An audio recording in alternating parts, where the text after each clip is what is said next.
taking. Woe is me! I'd hope to be ready for him upon his return from the flocks. I know I must do. All is not lost. I shall prepare a bowl immediately and set it in the open air to cool. In just a few short moments, it will be ready for eating. It was done just in time, for here is my husband now. It is I, your handsome, gallant, charming, masculine husband, John, returning from a fun-filled fling with the flocks to find my delightful, delicate, dainty damsel doing her daily duties. And what nourishment great fellow have I taken this evening? I have prepared a pot of pumpkin pudding, but fear it too hot to eat. In just a few short moments will be cool enough for eating. I've set a bowl outside for you. Better companion would be impossible to find, for I have the most precious wife in the world. And you are the most wonderful woman alive. The only thing keeping me from dark despair during the long, tedious days of tending the sheep is the thought of returning home and falling into the open arms. Oh, my handsome husband, I too count the hours until we return.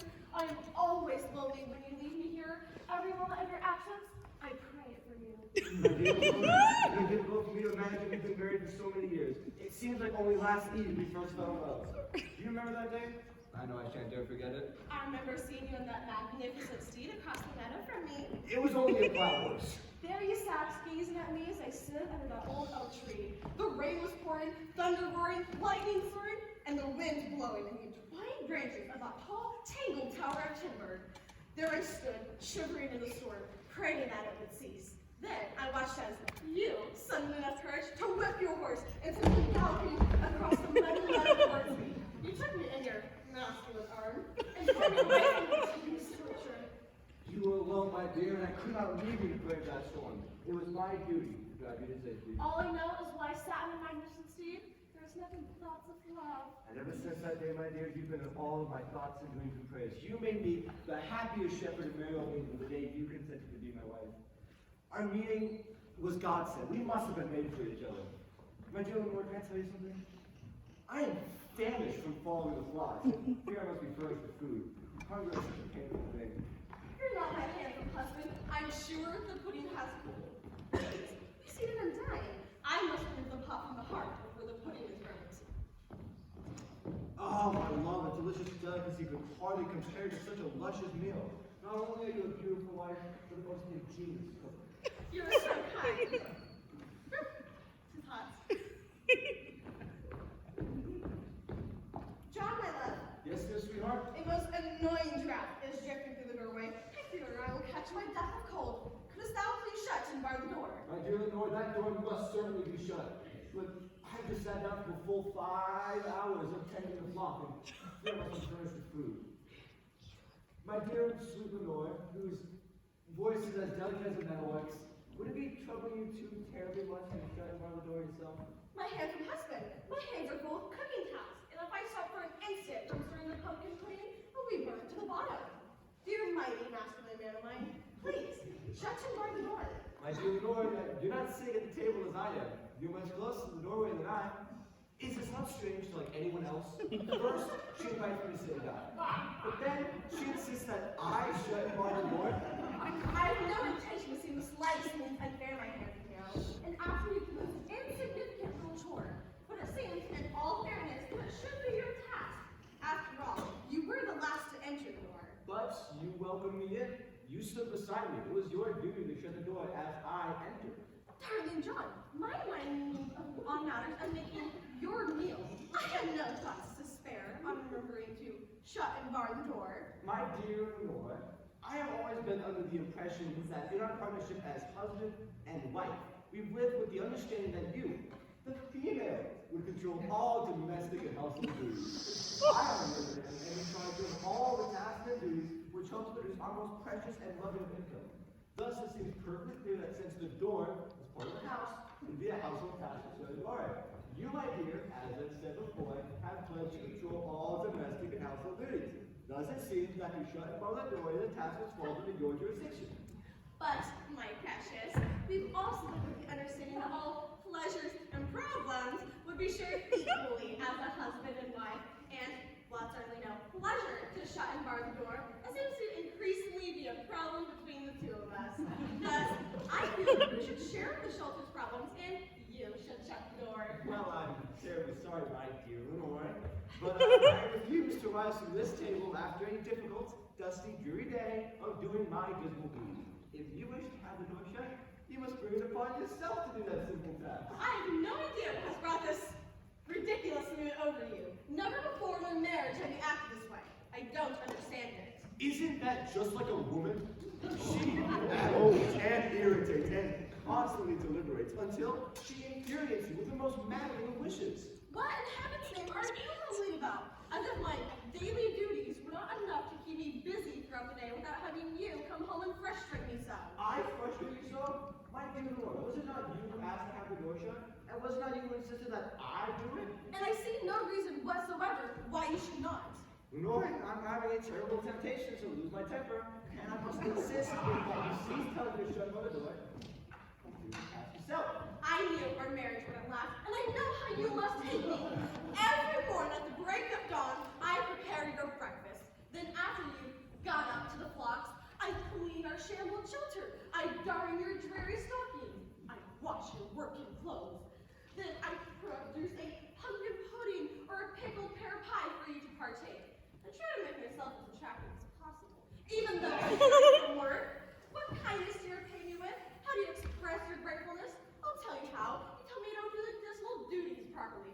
You flop into your chair and you shovel the food down your throat Trials and tribulation turned in, like all of her conversations, are gentle agitations of the soul. There you go again, muttering in your meal. Lenore, I must make a few corrections as to the statements you just mentioned. A, when I returned home from the field, a few moments ago, I used painstaking accuracy in explaining my love and devotion to you. B, I did not love myself in my chair. You invited me to sit and dine. I have no idea you hated me so much. Not only do you refuse to do a simple task for your tired, trembling wife, but now you insult her and inform her that she does not know what she's talking about. What are you saying, merciful heavens? You are a frustrating female. Arguing with you is like arguing with a mockingbird. But you mock everything I say, and you change it to be the opposite of what I say. I find it most annoying. Ugh, I know how you loathe my presence. Your desires are we never would have mated and matrimony. You only say these sentimental things to keep me dining you with food and the daily duties. Lenore, you're lamenting over an issue which is completely irrelevant to the matter of our discussion. If you feel it necessary to raise your voice in a wholesome manner, as you're doing now, you should at least have the decency to discuss one thing and one thing only. This humiliation is unbearable. Not only do you insist that I cannot do the domestic duties and speak properly, but now you're intimating that I cannot argue correctly. I find this conversation most exasperating. Why you brought this subject up as a maddening mystery to my mother mind? You could have easily shut and barred the door. So now you're placing the burden of blame on my breaking back.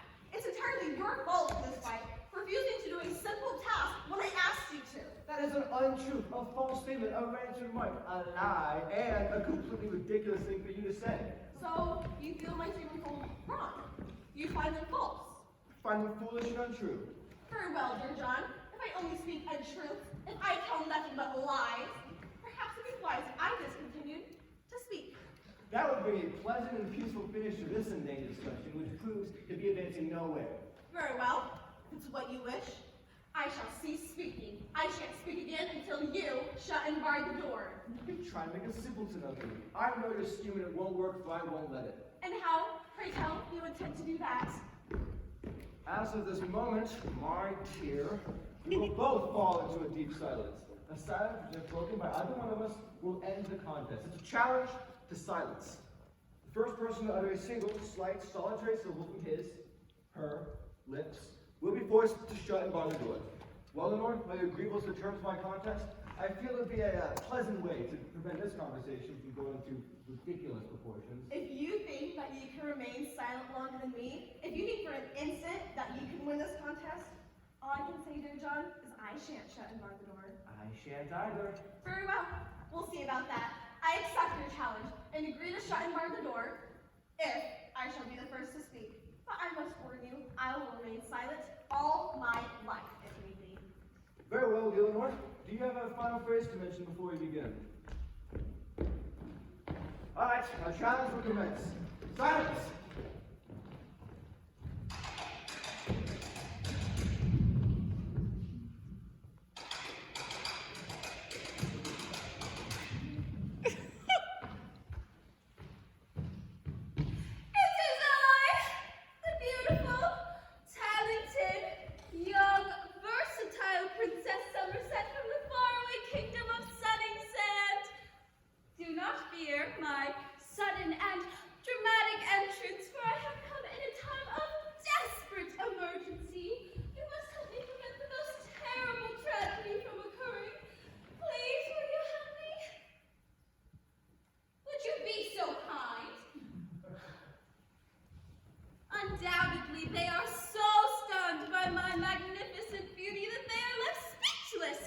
I sometimes think that being a princess can be a problem. Please, time is of the utmost importance. You see, Prince Arthur and I were horseback riding. I suppose you peasants do not do a great deal of that, do you? Very well. We cannot all be rich and beautiful like me, can we? Prince Arthur thought it would be a jolly bit of fun if we had a race back to his palace. I agreed to his challenge, but alas, Prince Arthur thought it the devilish business of his to take the shorter route through the enchanted forest. Ever since I was a small child, I have heard rumors of that horrible place and how people who have entered its dreary, dismal darkness have never returned. I warned him not to tempt fate so, but he is such a show-up. He had to go to that horrible place just to prove he could win a race. I told him I did not care if he risked his life for such a silly, simple reason, and that I would be smart and take the longer route around the enchanted forest. Now the terrible dilemma is that when I reached the opposite side of the wood, I could find no sign of my poor precious prince. Perhaps his horse fell and he's lying there screaming in terrible pain and agony from his fall. He may be fighting a huge fire-breathing dragon or being seduced by a horrible witch. He may even be...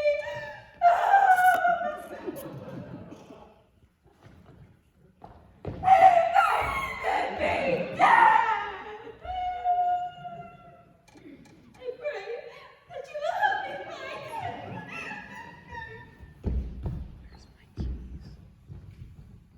I find it difficult to understand whether this silence is due to rudeness or utter stupidity. You do speak English, do you not? It shan't be long before she inherits the throne of this kingdom. Think of what riches will be yours for finding him.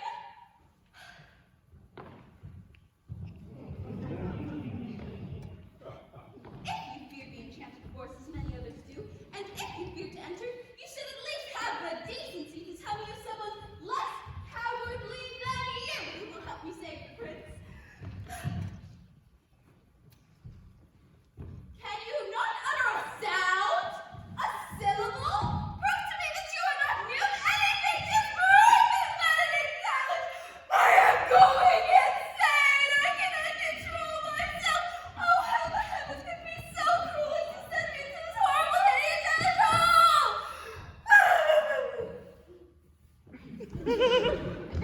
A great man's life is in danger.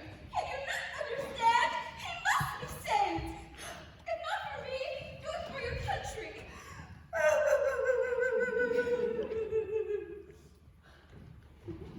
It is not this silence that bothers me so much, but the least these peasants could do is applaud my dramatic speeches.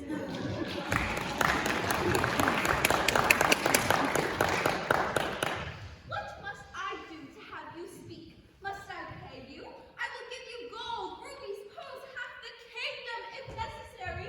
Only help me save the poor prince.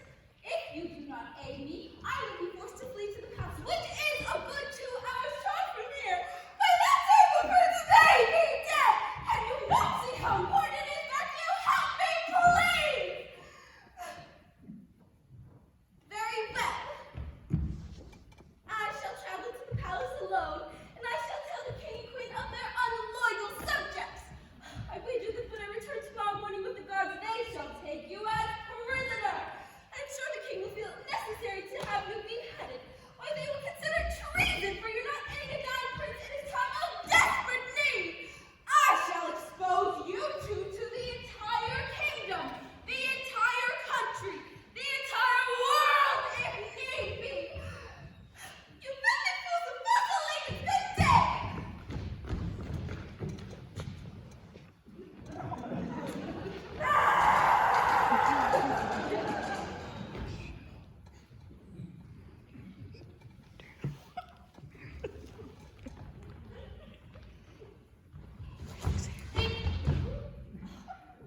It is I, the wicked, evil-doing thief, the terror of all of merry old England. We are inside. Unveil yourself. Yes, master. Now, if you wish to continue being my apprentice in crime, you must do everything I say. You understand? Yes, master. Good. Everything I ask must be completed to perfection. I am the most hated criminal in all of merry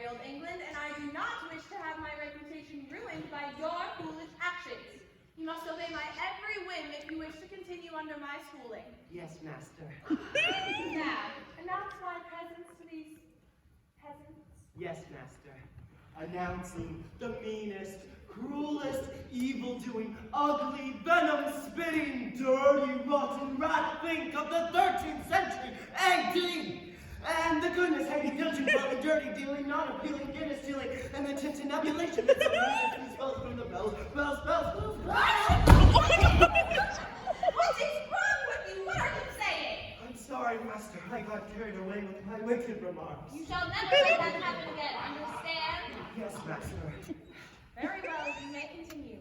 He is the most gruesome, gory, filthy, double-crossing, violence-loving crime wave to dwell in all of merry old England. It gives me great pleasure to present to you the thief.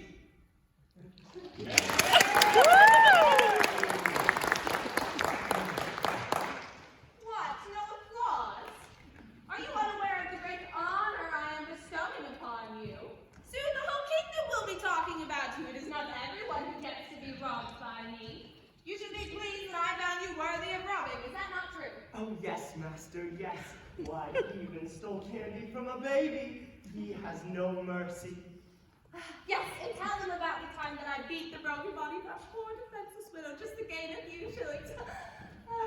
That was a glorious moment. Am I not the worst scoundrel you've ever seen? I'm such a villain. And now I'm going to rob these poor peasants. Are you preparing for your crime? Now pay very close attention. Who knows, maybe you will become a notorious thief someday. Are you ready for today's lesson in crime? Yes, master. Good. Pay close attention.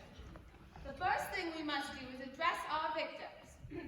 Allow me to introduce myself. If you have not already gathered from my apprentice's splendid speech, I am the terrible thief. What have you to say to that, my friends? They speak not a word, master. Yes, this is certainly strange. Usually my victims are screaming in terror the moment I enter their dwelling. Perhaps they are petrified by your gruesome face. Oh, quit trying to flatter me with your insignificant compliments. They will gain you nothing. But master, even I, your loyal, devoted, true blue student in crime, find it difficult to glance at your hideous face without being overcome by fear. Was that not the most sentimental thing for my student to proclaim? If he continues to make these remarks towards me, I may have to consider him my favorite student. I will teach him everything I know. But we must continue. Yes, master. My friends, be not alarmed. I will not harm you unless need be. You will all be nice and quiet, and you will tell me where your money is. My apprentice and I will take your money and leave, and it will all be over. Now, where is your money? Master, they speak not a word. To tell you the truth, my ambitious students, never in all my years of evil sin and vice have I ever encountered a situation quite like this. I'm not entirely sure what to do. Perhaps you should threaten them. Oh, what a splendid idea! You are the most remarkable student I have ever seen. My friend, I will ask you once more. Where is your money? He still speaks nothing. Ah, the silence is maddening. Very well, if you will refuse to tell me where it is, I'm forced to have my apprentice search the surroundings. But master, it will take many hours for such a search, and we must return to our camp immediately. You are correct. How stupid of me to forget. Very well, we must come up with another method of discovering its locality. I think I have an idea. You, sir, you're a very quiet man. I don't suppose you'd like to make this whole experience a little bit easier for us, would you? Oh, this is exasperating. You have a very lovely wife. Everybody is a thing of beauty, especially her neck. Now, wouldn't it be a pity if I found it necessary to cut her throat?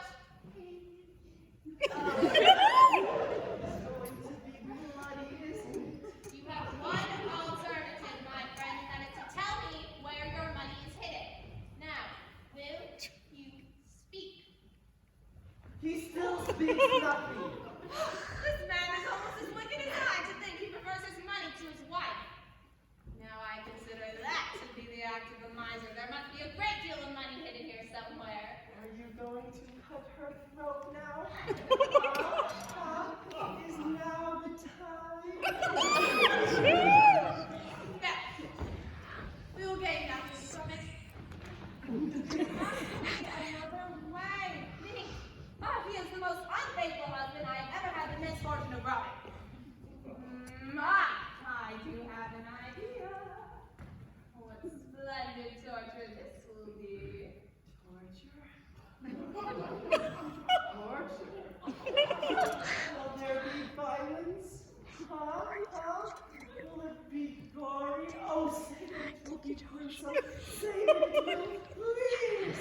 Listen, my mouth, boy.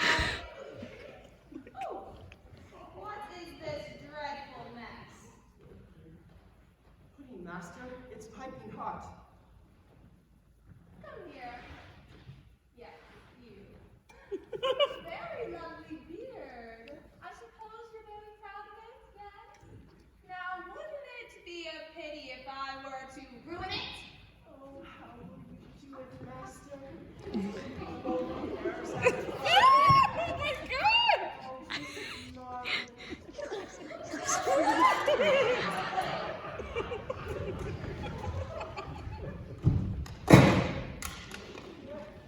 Now, unless this bearded brute tells us where his money is hidden, we will force his face and his beard into the pot of scalding pudding. Will that not be fun?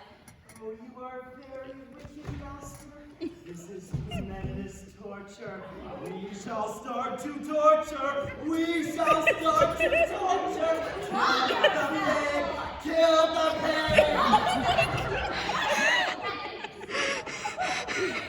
Now, my precise friend, will you tell us where your money is?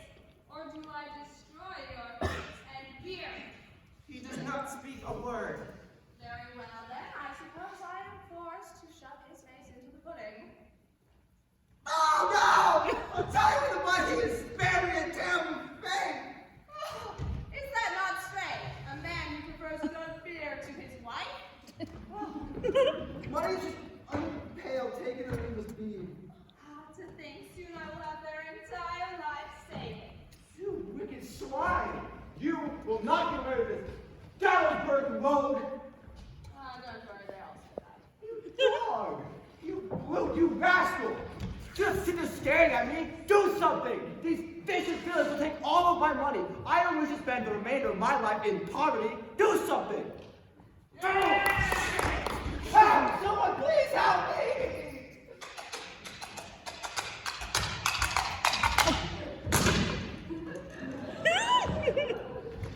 Do not fear, do not fear, do not fear.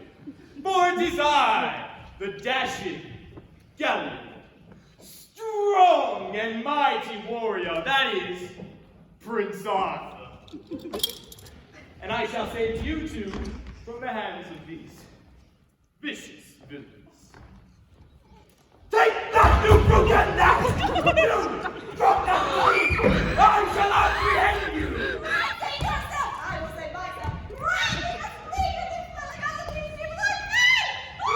My master wanted the money! We'll get the money because then it came ourselves! Go forth, you filthy dogs, and may the devil take you!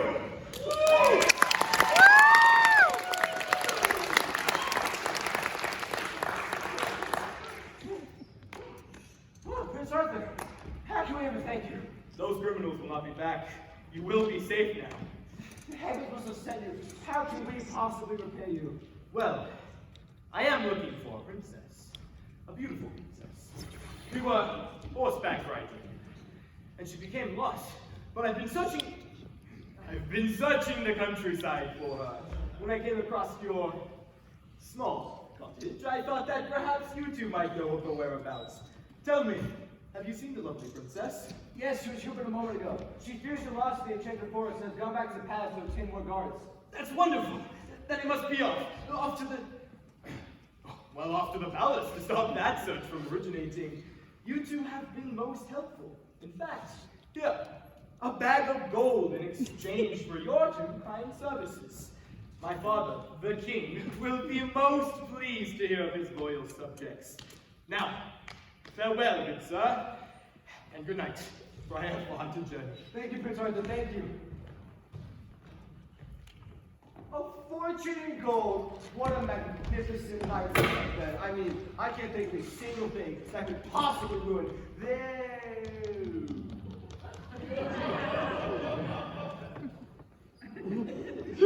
This is all your fault. You spoke first. If you had insisted on my sharing the bar with the boy, none of this would have happened. So you still refuse to do the rightful duty. What a husband you are, you wicked swine. A wicked husband, you call me? I am the one who wearily works my whole day through to provide you with your daily necessities. I still insist it's your task and not mine. I'm sorry, dear John. I cannot respect a husband who's willing to let a vicious villain cut his precious wife's throat. Dear Lenore, you feel I've been unfaithful to you. You have every right to be upset with me. But, allow me to explain, I said nothing when a thief threatened to cut your throat. For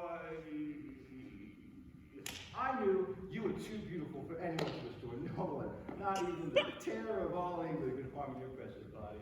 You're trying to flatter me for forgiveness. It won't work. I don't believe anything you say, and never again will I listen to your lies. You're nothing but an egotistical jackanapes. I refuse to lower myself to such ridiculous proportions as to shut in front of the door when you know full well that you're the one who's Lenore, I will not tolerate these insults anymore. How